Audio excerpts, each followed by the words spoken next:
अगर आज आपसे कोई पूछे कि भारत की राजधानी क्या है तो आपका जवाब होगा नई दिल्ली, और यही जवाब सबका होगा।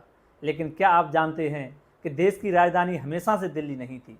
इतिहास के पन्नों में दर्ज एक दिन ऐसा भी था जब दिल्ली नहीं बल्कि उत्तर प्रदेश का एक शहर बना था भारत की राजधानी। हैरान रह गए ना? चलिए आज हम आपको बताते हैं उस शहर के बारे में जो सिर्फ 24 घंटे के लिए देश की राजधानी बना था, और उस शहर का नाम अच्छों को नहीं पता। उत्तर प्रदेश भारत का सबसे ज़्यादा आबादी वाला राज्य है, जिसमें कुल 75 जिले हैं।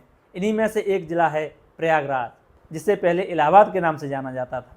प्रयागराज को शायद लोग आज कुंभ और धार्मिक महत्व के लिए जानते हैं, लेकिन इस शहर ने इतिहास में वो दर्जा पाया है जो सिर्फ राजधानी को मिलता है।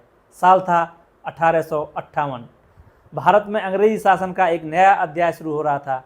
ईस्ट इंडिया कंपनी से देश की कमान ब्रिटिश क्राउन यानी ब्रिटिश सरकार को सौंप दी गई थी, और इसी ऐतिहासिक बदलाव के मौके पर प्रयागराज को 24 घंटे के लिए भारत की राजधानी घोषित कर दिया गया था। वो समय था जब इलाहाबाद उत्तर पश्चिम प्रांत की राजधानी हुआ करता था, जो आगे चलकर संयुक्त प्रांत और फिर 1950 में उत्तर प्रदेश बना। ब्रिटिश सरकार ने इस शहर को इतना अहम माना कि यहीं पर इलाहाबाद उच्च न्यायालय और इलाहाबाद विश्वविद्यालय की नींव रखी।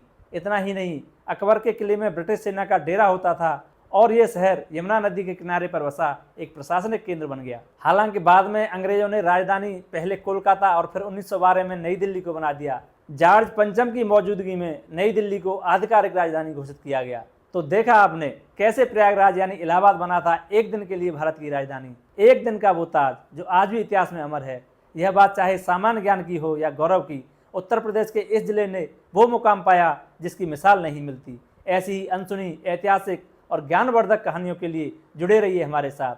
वीडियो पसंद आया हो तो लाइक और शेयर जरूर करें, और द टाइम्स 24/7 को सब्सक्राइब करना बिल्कुल न भूलें। हम फिर से मिलेंगे एक नई कहानी के साथ।